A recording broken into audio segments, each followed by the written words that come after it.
Y esa diferencia se extiende a nuestras relaciones familiares. Quiero decir que nosotros no manejamos nuestras relaciones en familia del modo que la gente que no conoce a Dios lo hace. Tenemos un patrón establecido por Dios, mediante el cual debemos manejar nuestras relaciones familiares. Y ese patrón es el que ya vimos, el de ser diferentes. De manera que lo que vamos a decir a continuación, hermanos, va a ser muy distinto al que le pudieran dar. Estamos hablando de la paternidad. No espere que lo que vamos a decir hoy sea igual al que le darían si usted va a un consejero familiar. No espere que sea lo mismo que le van a decir en la escuela de sus hijos. No espere que el modelo que vamos a dar de cómo criar a los hijos sea el mismo que le pudiera dar cualquier otro consejero familiar o cualquier otra consultoría.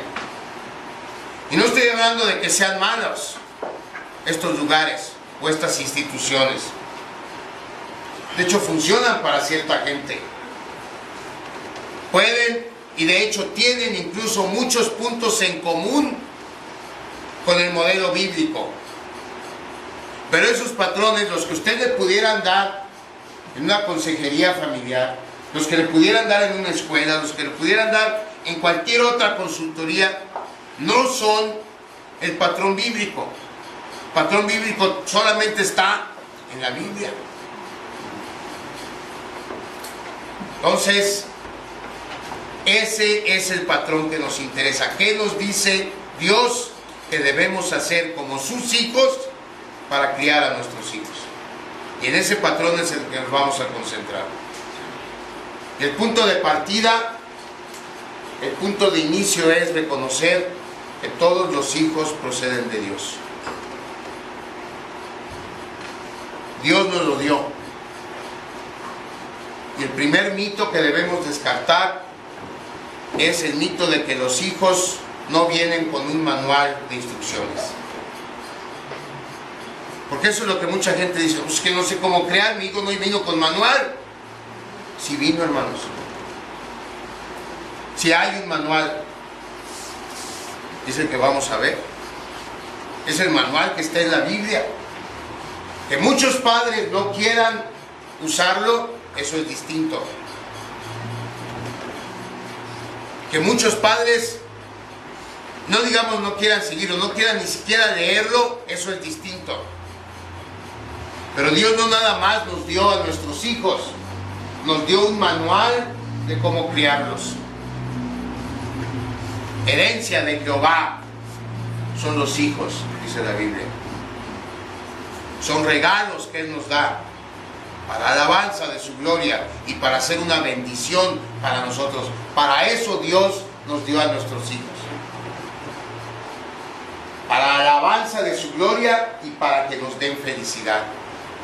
Para hacer una bendición. Pero desgraciadamente, a menudo los hijos nuestros se convierten en dolores de cabeza y en dolores del corazón. Pero la culpa la tenemos nosotros, porque no seguimos el patrón que Dios nos dio para criarlos. Porque tenemos que decir que está más que comprobado que quienes siguen este diseño que Dios nos dio para ejercitar la paternidad, logran crear hijos con muchísimas menos posibilidades de desperdiciar su vida. Está comprobado, y aquí vale la pena que recordamos algo que ya dijimos hace como 2 años.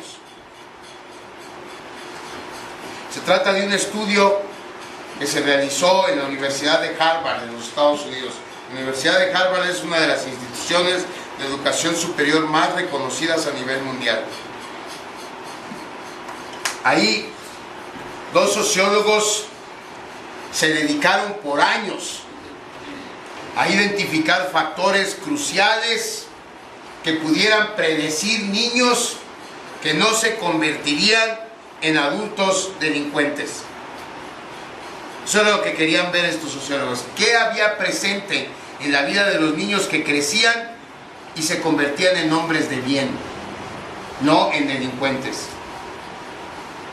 Después de que finalizaron este estudio, un estudio que duró años y que solamente consistió en observar, pues, todo lo que hicieron, eligieron un número de familias en muestra y empezaron a ver cómo es que se desarrollaban desde que los hijos eran niños hasta que se convirtieron en adultos. Después de observar, estos sociólogos llegaron a la conclusión de que hay 4 factores cruciales que deben estar presentes en la vida de los niños para que no se conviertan en adultos delincuentes. 4 factores, escuche por favor con atención. Primero, tengo que decir que estas predicciones tuvieron un 90% de certeza. Es decir, 9 de cada 10 niños en cuyas vidas estuvieron presentes estos 4 factores resultaron en hombres de bien. De manera que es un estudio que es probado como funcional, como que sirve. ¿Cuáles son esos factores? Primero, una disciplina firme, justa y consistente del padre. Una disciplina firme, justa y consistente del padre. Número 2, la supervisión de la madre en el hogar, sabiendo siempre dónde están sus hijos, qué están haciendo, con quién están, y estando disponible todo el tiempo para ellos. Ese es el segundo factor. Que la madre sepa dónde están sus hijos, que su madre sepa qué están viendo. Hace unos días vi un video en internet que la verdad me desconcertó. Un niño que tiene 2 años, 3 años, estaba llorando, haciendo una rabieta porque él quería, y perdón la expresión, pero eso era lo que usaba, él quería ver viejas encueradas. Y la mamá no lo dejaba. Ya no te voy a dejar ver viejas encueradas. No, yo quiero ver viejas encueradas, decía el niño. ¿Dónde está la mamá? ¿Dónde estaba la mamá cuando él vio por primera vez viejas encueradas en el internet? Tercer factor, la demostración constante de amor y de aprecio entre los padres y de los padres a los hijos. Eso es clave, hermanos, y lo vamos a ver más adelante. Que nuestros hijos vean que nosotros amamos a nuestra esposa, que nuestra esposa nos ama y que les amamos y que se lo demostremos, es clave para la seguridad de un niño. Y el cuarto factor, la unidad de la familia, demostrada en un mayor tiempo de convivencia juntos. Hermanos, estos 4 factores son cruciales. Y estos 4 factores son también parte del patrón diseñado por Dios para la paternidad y que Pablo resume magistralmente, dirigido por el Espíritu Santo, tanto en Colosenses 3:21 como en Efesios 4. Pablo solamente lo resume así. Colosenses dice, no exasperéis a vuestros hijos. En Efesios dice, no provoquen a ira a vuestros hijos, pero críenlos en disciplina y en amonestación del Señor.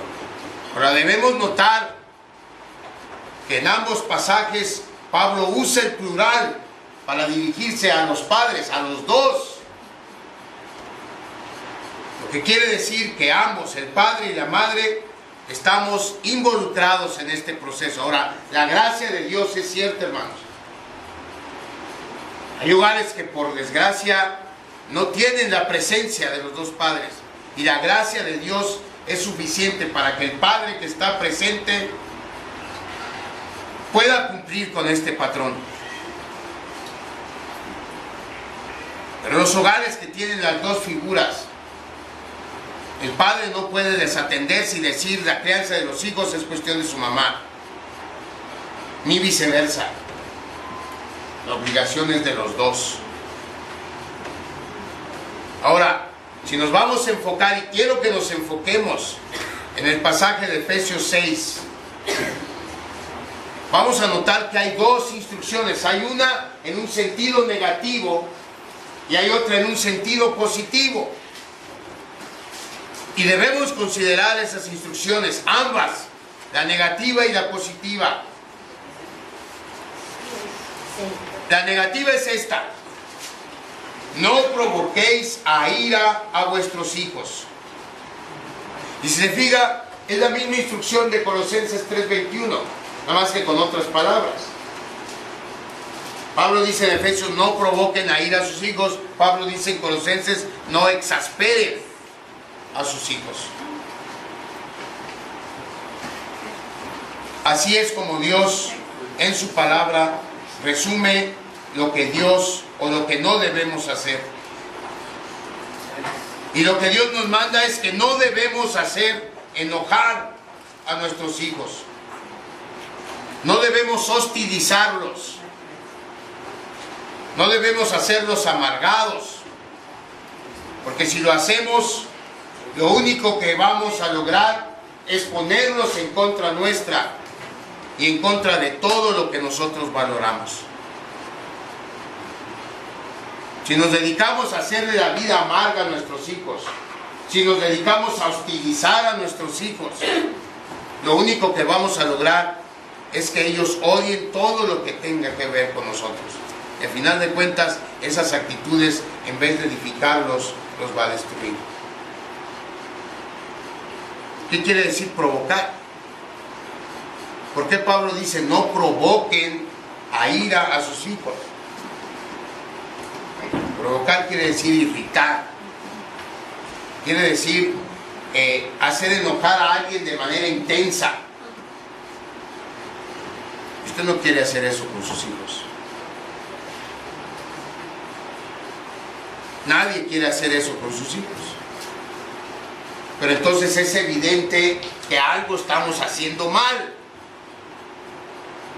Porque ¿cómo hay niños iracundos? ¿Cómo hay niños hostiles? ¿Cómo hay niños amargados a nuestro alrededor? Niños que, asustes hermanos, niños que están matando a niños. Niños que están abusando sexualmente de otros niños. Niños que están atentando contra su propia vida. Esta semana todos los que vimos la noticia nos consternamos, creo yo. Yo me consterné. Y un jovencito de 15 años que fue violado por sus compañeros de un equipo de ciclismo con un palo. Y se les hizo tan divertido que lo filmaron, que lo grabaron y lo subieron a la red. ¿Qué está pasando?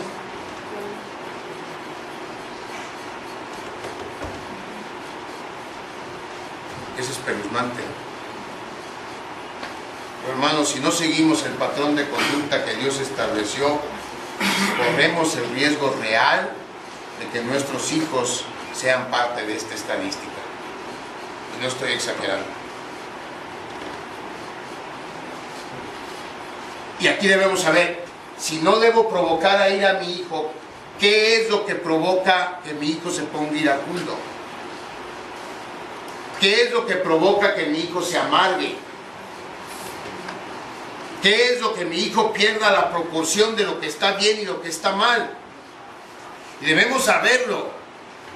Debemos saber qué provoca eso para no hacerlo. Y le voy a dar unos pasos sencillos. Ya lo vimos también alguna vez, pero creo que vale la pena recordar, porque aparte hay muchos hermanos que no lo escucharon aquella vez.